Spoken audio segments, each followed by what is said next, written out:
back. It's Christina again with the Artist Pod, and today we'll be talking about how to draw a screaming, hairy armadillo. As always, I'm using a Wacom Intros Pro tablet, and I'm drawing straight into Photoshop. So, let's get arting. Alright, so here is the armadillo, specifically a screaming, hairy armadillo.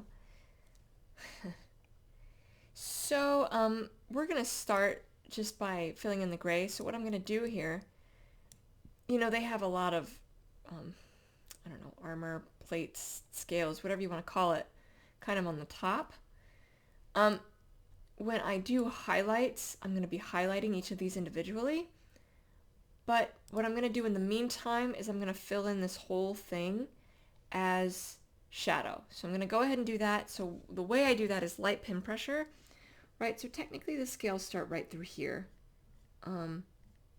And this is still black, but it's not scales in between the scales and the nose, right? So we're just going to be following the scales up, just sort of, again, light pin pressure, fully filling it in. So I'm not doing anything yet that is deciding light source, although I kind of already have an idea. That's what I always do, above and to the right. But this will be easier when I start filling it in, like actually filling it in, to not have to get the shadows in. I just have to do the highlight. So I'm going to do this light pin pressure, just sort of fully filling it in and all of the gray on the head, and I'll be right back.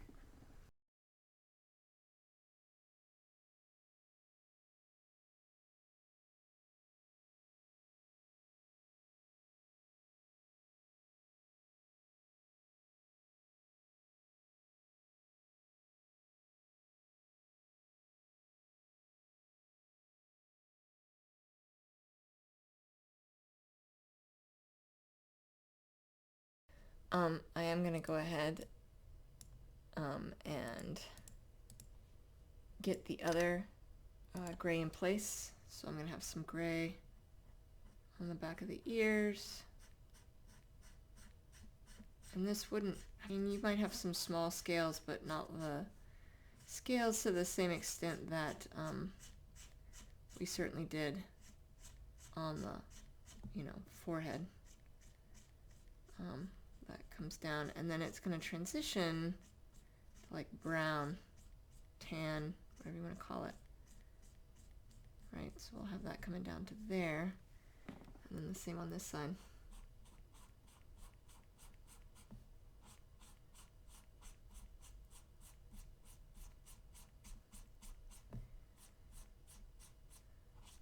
So the gray, still kind of in full fillet mode, so I'm still actually kind of doing full shadows for these. Normally I wouldn't do that here, but that's okay. It's just taking a little longer because I'm doing it. Okay, and then I'm going to change the direction here, above the nose.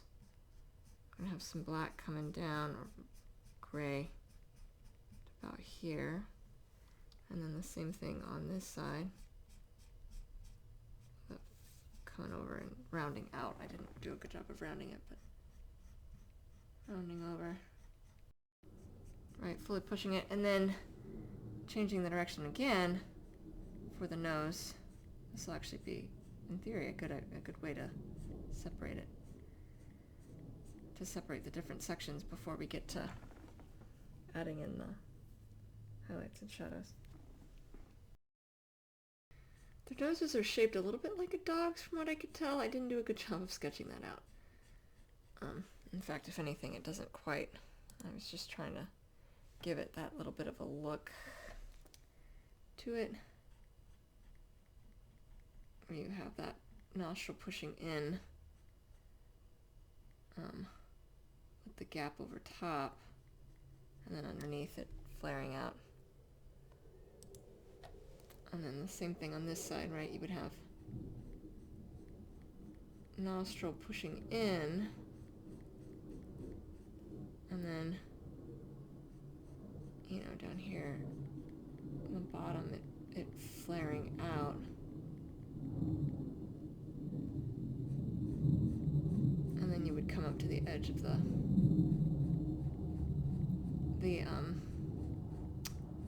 nostril on the top. I feel like the planes wait until I start videos, and then they're like, alright, time to go. So I don't record my videos at the same time every time. Sometimes I do, but sometimes I don't. And I feel like every time I turn it on, no matter what I'm doing or what's happening before, the planes use that moment to come flying overhead. I'm like, oh, excuse y'all. I'm busy. I need a way to block that noise out. Okay. So, now we're going to get this kind of tan color in. And that's going to be kind of everywhere else. I thought about putting like a little bit of like, of the scales shell thing on its cheeks, but I opted not to. So we're just going to kind of come out. Now they do have like some sporadic fur coming down. We're just going to kind of come straight out. And we'll round around the eye, but still come straight out from the eye.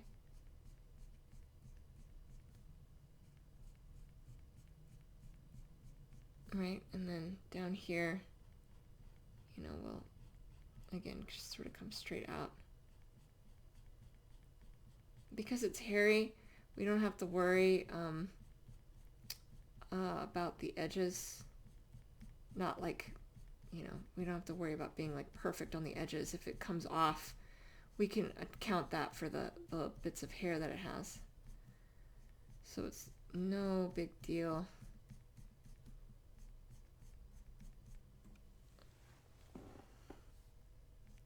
Although I feel like I'm being a little overzealous in some places. It's fine. Right, and then constantly having just that the same angle all the way in. And then once we get to the shadowing, there's probably some manner of shadow just a bit over where the gray meets the gray meets the tan. And then we just kind of do the same thing on this side. So running that together, same kind of way. So I'm going to finish out the tan and I'll be right back.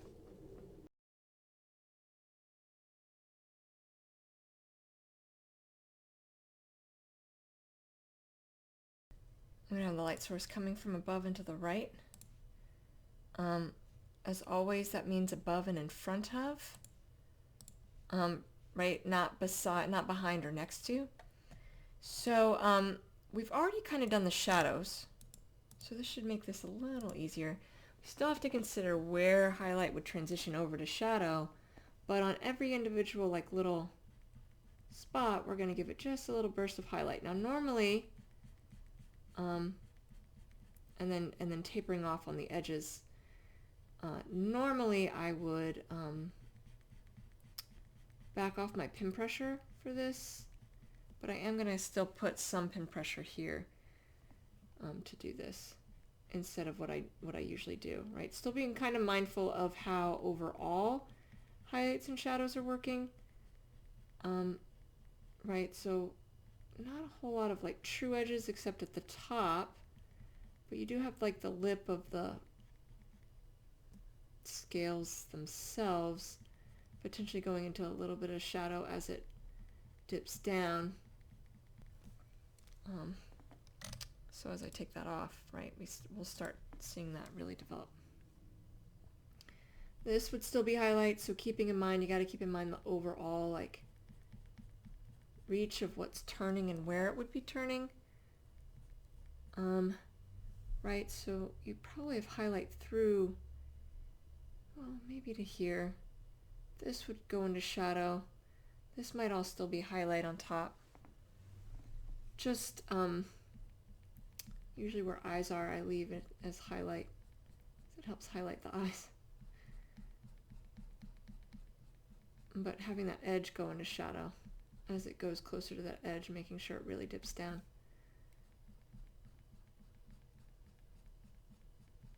And then as we come up, there would potentially be a change. And then all edges are in shadow, so the top and this edge over here, we're going to have some extra shadow to it. But that's all this really is. It's taking what I've already sketched, right? And then just filling in each of these individually. And I didn't fully sketch it in. I kind of did a rough sketch, so anywhere where there's gaps, I'll be doing the same thing, right? And just sort of filling it in. So I'm going to finish out this on the forehead, just this little scaly section, and I'll be right back.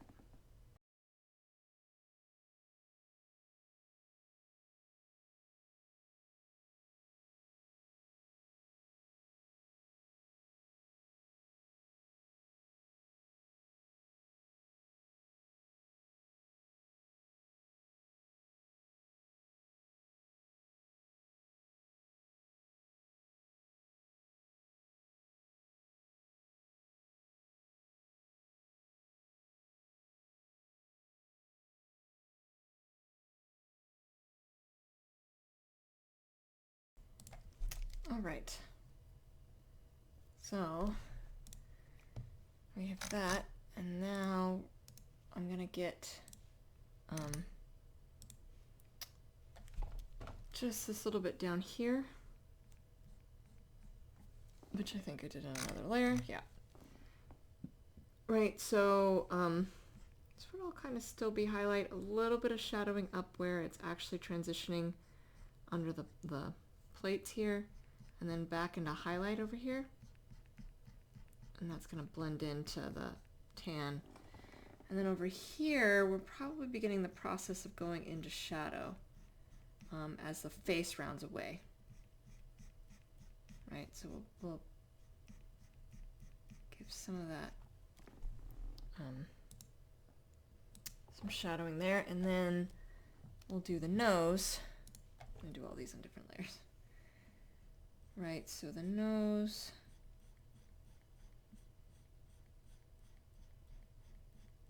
I'm going to come down.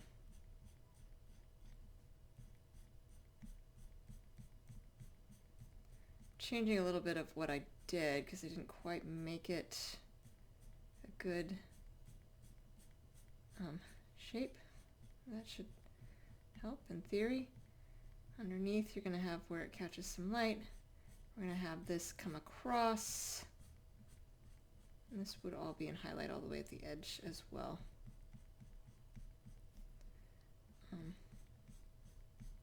Right, coming across.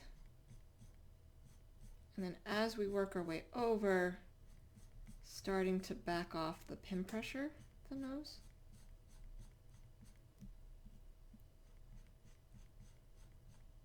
Right, so we're pulling this over and then under, so we line all that together.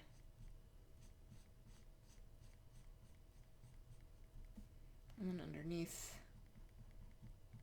wouldn't really be able to see the light there, but yeah, that's a better dog nose-ish. Okay.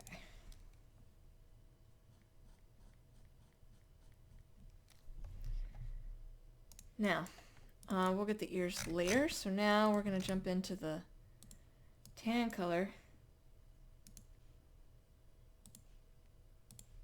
Right, so back side over here, a lot of this is going to be in shadow, which we've kind of already done. I'm going to have a little bit of highlighting under the eye. I do this a lot. If you watch my videos, it's because eyes are something that we're attracted to. You know, it's the first thing that we look at, our eyes. And so by giving just a little bit, and I'm not putting full pin pressure here, I'm just drawing in more lines, and I'm trying not to brighten it up too much. But I will taper it out as well. Have just that little bit coming down as we come over. And then we could, you know, because it's hairy, it's not fully, you know, you can have different amounts of hair kind of coming off. I'm gonna have a bit kind of coming off here, off the edge. And you can jumble it up however you want. Now, as we get over here, right, we're running into the gray, so we need to match the intensity of what we've done.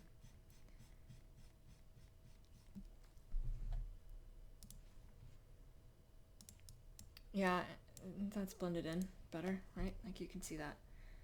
Now, typically I'll tell you, you know, that the nose isn't doing enough to block the highlight, but there's so little space. While that's true, we are going to give a little bit of a burst here.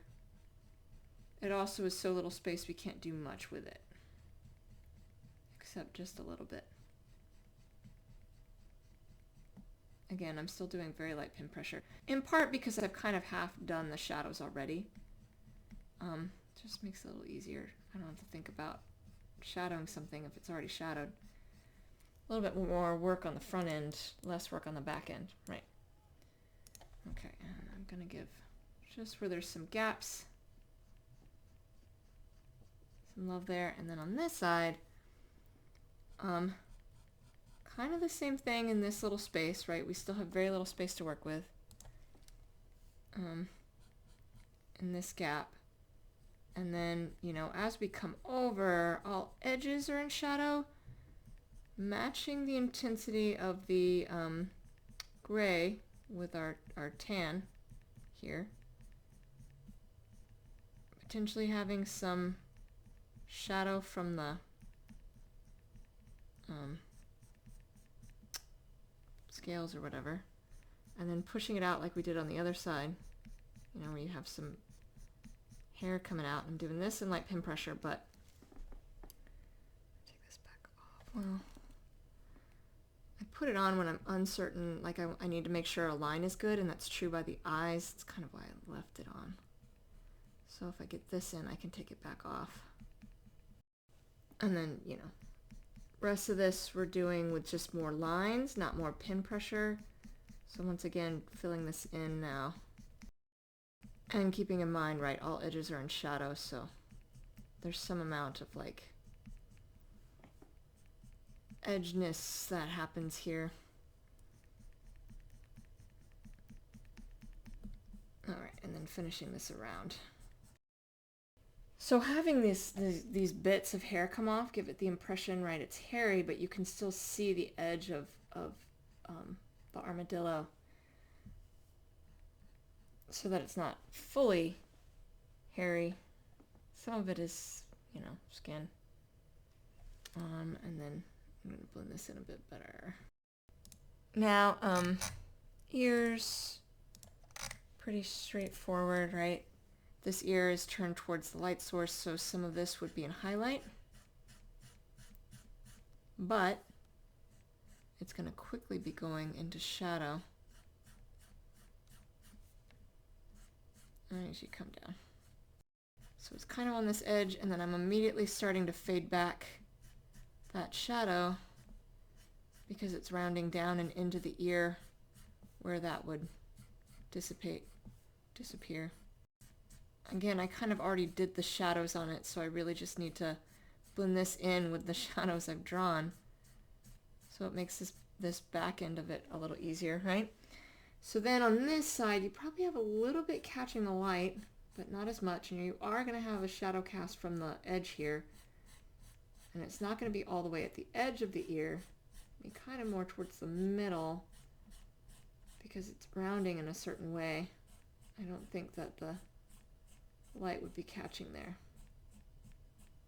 except where I'm fixing the lines. I'm doing a little bit of that as well at the moment. Right. And then dissipating that off a little bit more, right? Because this is on the opposite side of the light source, so the right ear, the ear on the right side, I should say, the left ear, would have more chance for highlight. Okay, and then back to the gray for the remainder of the ears, and then we'll do the light flare for the eyes, and then add whiskering, I guess it would be. Oh, I missed one spot. That's fine. We'll go back to that. All right, so again, right, it's going to be kind of on the right side of this, fading into shadow.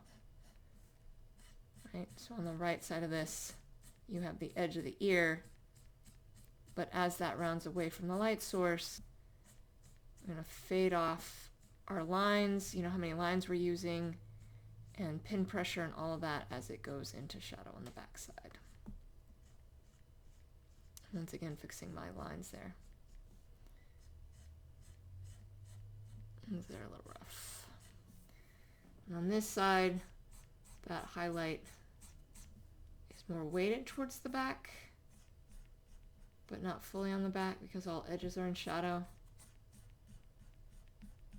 You know, and depending on how far down an animal's ears go, determines how much of a shadow it casts on the ears, right? So we're gonna have this whole edge kind of catching, because it's all turned in a way that it would catch. So it's just, you know, it's basically the back of the ear, just sort of rounded around. Okay. Now what I did forget was the rest of the ear.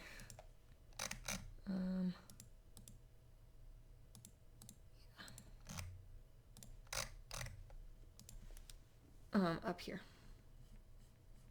Totally forgot it.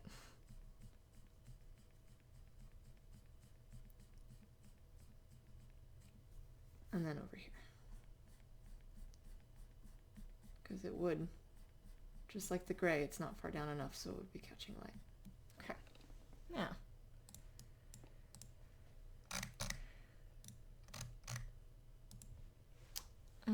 Okay, so I'm going to do the light flare, and then we're going to do the whiskers in white, I think, or in tan.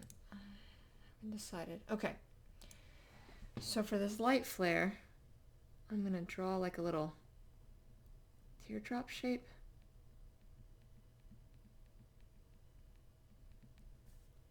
And then we're going to do, I really don't need this on here for that. And we're going to do the same thing on this side.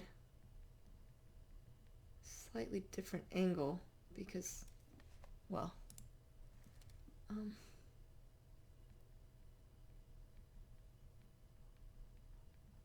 right, he's turned here. The eye isn't catching in the same way. But we still want it weighted towards the right. Now, usually I'll take like the select tool and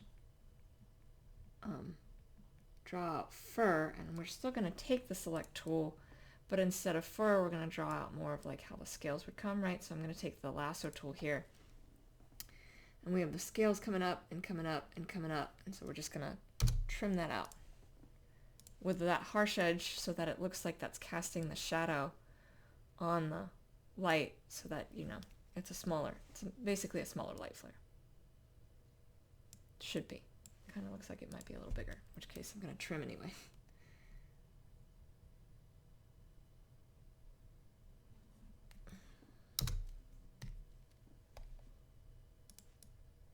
Yeah. Basically, you want the one away from the light source when you're doing this version of highlighting to be smaller. Okay. Now I'm going to keep the white and see how the whiskers look in white. If we don't like it, I can easily change it to a different color, right? So light pin pressure, moving at the shoulder. It's like they have like, actually attach it to something. Don't just randomly make lines in the middle of nothing.